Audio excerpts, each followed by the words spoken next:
Hey everybody, it's Daneene again. I just wanted to come on really quick and show you something that I was cooking, and everybody always talks about it and my kids love it, and there's so many different ways to so many different recipes you can use. But what I'm doing right now, I'm making some butternut squash. It's really quick, and I haven't decided what else I'm going to cook with it, but I just want to show you there's so many benefits of butternut squash. I'll put it on there and I just love it. But here's the way that I fix it. Okay, let me show you real quick. Let me turn this around. I can get it around. Okay. Alrighty, I'm almost done with it. And what you do, I had the whole squash, and then what I do with my squash, and this is how I do mine. I don't know how a lot of people do theirs different. Okay, I take the peeler and I peel off all the skin. Okay, and then but before I peel off the skin, I have to wash it really, really good, and I scrub it down with a scrub brush and stuff. And anything that I eat, because of me and my kidney transplant, I have to scrub all vegetables down and clean them and stuff. But let me tell you, I scrub it down, then I peel the skin off, and then I start from the top and I start cutting it in slices, and then I make it like the size of potatoes. Okay, then when you get to the end part, you cut it in half and you clean out all the seeds. Okay, when you're done with that, you take it and you put it into a colander. Let me show you. Get it out. What? Sorry, I thought I had everything together. This was the last thing, and I should have put the thing up on the stand, but I didn't. Okay, but this is how I do it. Let's see if I can open this up all the way. I don't want to squish it up to the phone.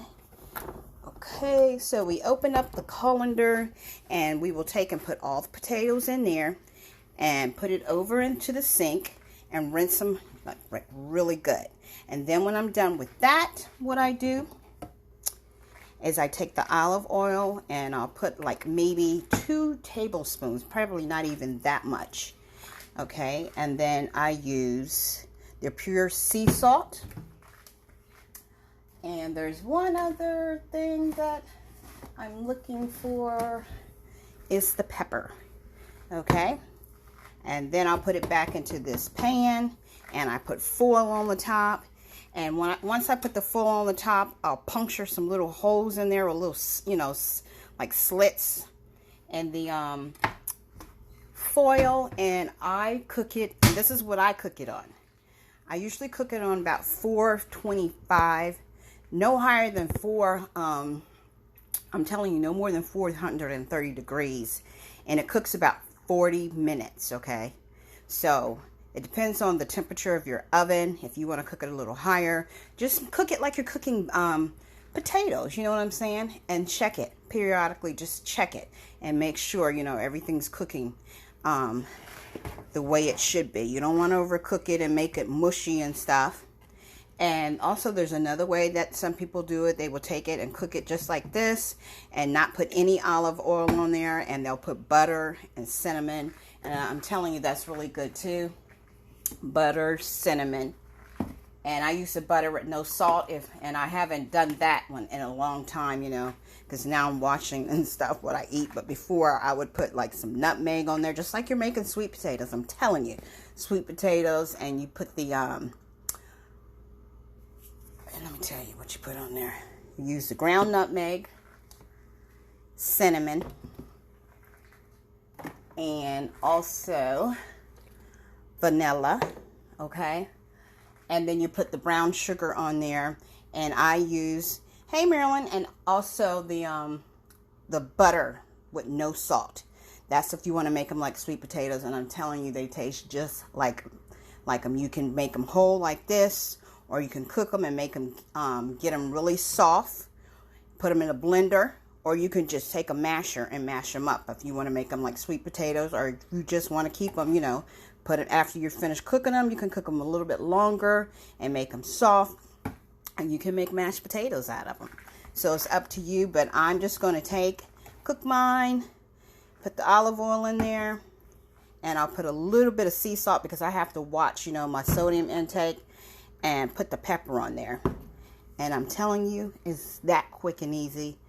And another thing is that some people do when the butternut squash is done. A lot of people also put the tomato sauce, like spaghetti sauce and stuff. You can put spaghetti sauce over it. That's really good too. Put the spaghetti sauce over it and take some fine Parmesan cheese that is 100% real. Okay, we're not talking about the imitation stuff. I only use, if I do use it, because I usually use dairy-free products, but if I do use it, it's got to be 100% real. So make sure you read your products and stuff, you know, because they have a lot of imitation cheese out there. So it's that quick and easy. Take your butternut squash and peel that skin off, okay? But wash it down first before you do anything. Wash it down, peel the skin, cut it up, okay? And make sure you take all those seeds out. And you see I got my little bag and stuff. And then after you get your seeds out, you want to rinse it out really good. And then when you're done like this, put it one more time into your colander. Put that in the sink, rinse it real good. And then while you have it in the sink, add the olive oil and your sea salt and your pepper while you have it all in the sink. And then put it back in this this dish, this casserole dish. But make sure you rinse this out before you put the potatoes back in there. And I'm telling you, your potatoes will be good.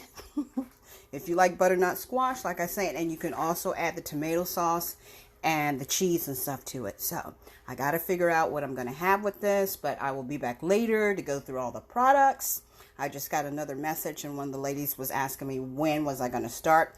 Our Super Saturday has been switched back to a little bit later, so that's why I haven't got on here yet, so I still have time. And I hope everybody has a great day, and hopefully you'll try out this recipe. It's really quick and easy.